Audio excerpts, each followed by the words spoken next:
Right, well it's towards the end of November 2013 and I've been thinking about various aspects of my model railway up here in the loft. I think I'm going to make some changes. One of the problems with running here is that certain locomotives object to certain points and usually stall on them, which is most annoying, whereas other locomotives go across them quite happily.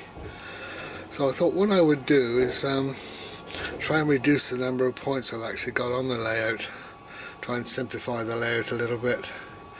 At the same time, if I possibly can, introduce two separate circuits such that one train can be going in one direction clockwise, for example, and on the other set of tracks another train with a different controller can be going in the opposite direction. But to do that I've got to amend first the little bridge I've got here, because presently there's only one track going over this bridge. So what I want to do is widen this trap bed there on the bridge, make it a double track.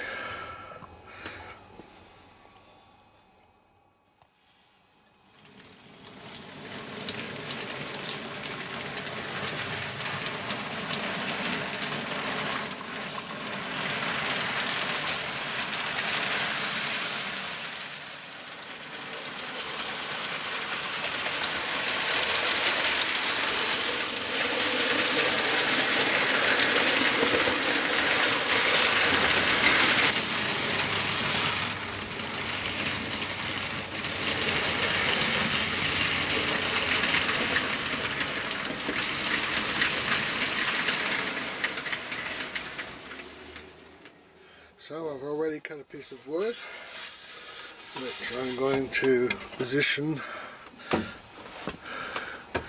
there. That will make an extra running base area. So the next stage is to fix this piece of wood in position and run some new track down over a widened bridge.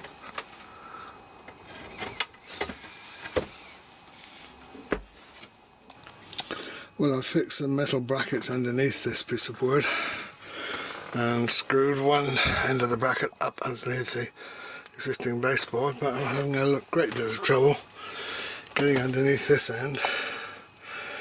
So I think I'm charging up my electric screwdriver to help me with the job. In the meantime, just try and plan out what I'm going to do. Yeah, I'm going to remove that point there.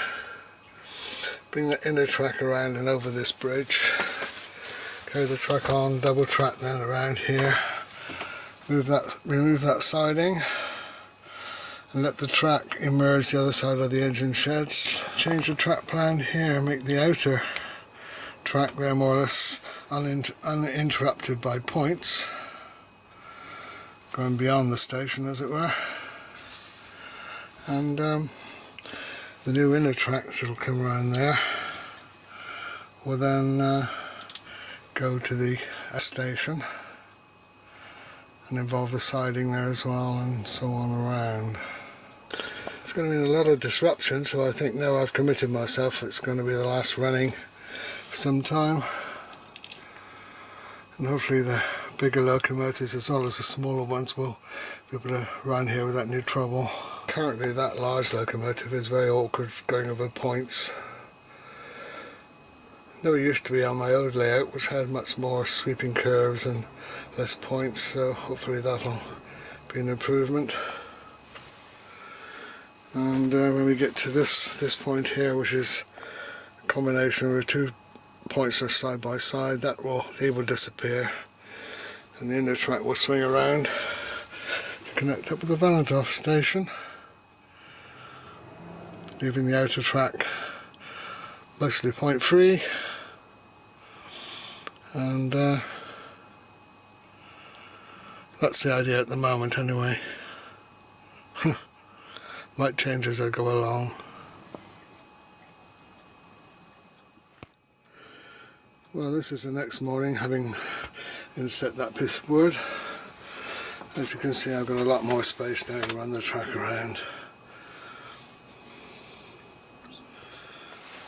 Only part of the inside girders of the bridge now left. Of course I've got to scenically treat this, but I think on balance I'll lay some track first, and I can see just how much needs to be ballasted and how much needs to be scenically improved.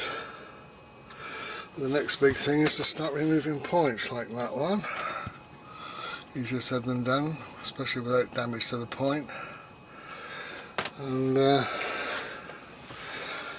I'll have to relay with these tracks going back on through, and I think on balance I've decided to remove that loop there as well, because although I used it a lot initially, if this is going to be the outer main running line, I don't really need a loop there, because that means removing those points, and then the far end as well. And probably have to run new track or insert sections anyway to make it nice and straight and uninterrupted. Then over the other side I've got to lay track over this area. Siding will have to go, and the new double track will emerge beyond there, and then all sorts of things will have to happen there with different points and different track layouts. So I've got enough to keep myself busy for quite some time here, I think. Getting close up to these back scenes too, they've got a few marks on them which probably should need to be replaced. It's interesting really that these are photographs of our local scenery, and there are big changes afoot now to put many more houses in this area, so that such a scene as that will not be viewable in the next for very much longer if they build another 73 houses, I think, in that green area. Because it's just over there that Kevin MacLeod has built his Grand Designs beach hut on the cliff edge.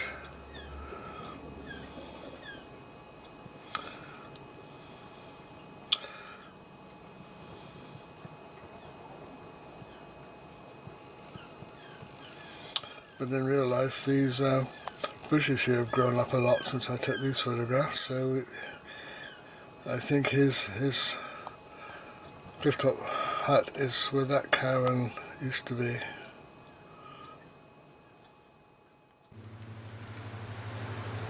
I just come down to film the scenery here, because if the planning permission is granted, which it probably will be, there'll be a new housing estate over here where these birds are flying.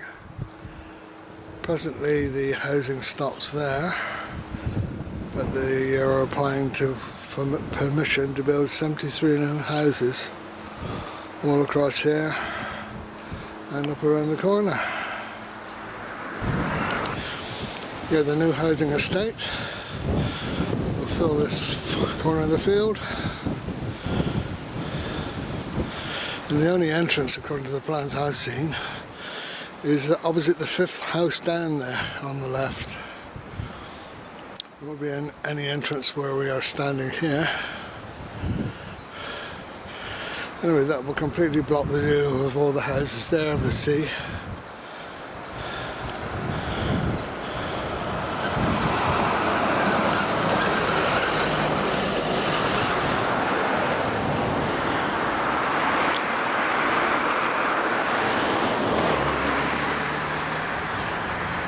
Where Kevin MacLeod of the Grand Designs has got his little beachside house, is now almost covered up by the way the trees have grown in the last few months. It's behind there. Virtually nothing that is visible at the moment.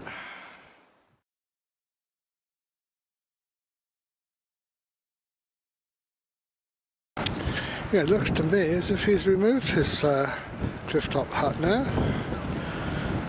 I'm sure you would have seen signs of his walkway if it was still there. All you can see now is a few vertical sticks. Perhaps he's taken it back to his countryside field. It's quite interesting because a few days ago there was a lorry that had come along this road, and whether he was looking over to see Kevin's rooftop hut or not, he lost control over here and ended up going down over the hedge here. See the marks where it ran out of road and ended up needing to be towed out of the hedge, and that hedge has survived fairly well considering. You see the scuff marks on the roadway here.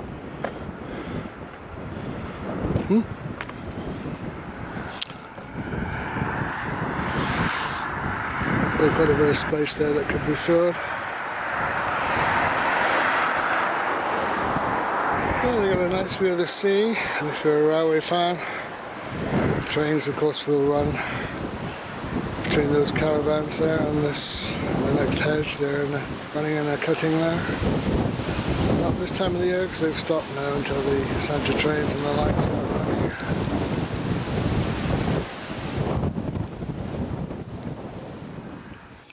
Of course it's easy enough said to just remove a point or two, but can be quite a bit of hard work if it's been laid for some time. You have to slide back the rail joiners on 3 different entry points and hopefully lift out the point without any damage. Let's see how we get on. Well, after struggling for a bit, I couldn't slide back the rail joiners on the point itself. It was easier to lift the track a little bit distant, pull the track off the points and do things that way. So now I've started, I've got to carry on with all of this now. Hopefully it'll be a better running layout at the end of it. I'm putting all the items I've removed into this little cardboard box, which saves them from being nailed on. And in theory I can reuse a lot of this later on. There's that point missing and its freed up rails, and I'm just placing this bit of track here now. Get some kind of feel as to where the double track will be in the spacing. Yes, about there. Right. What's the space, as they say?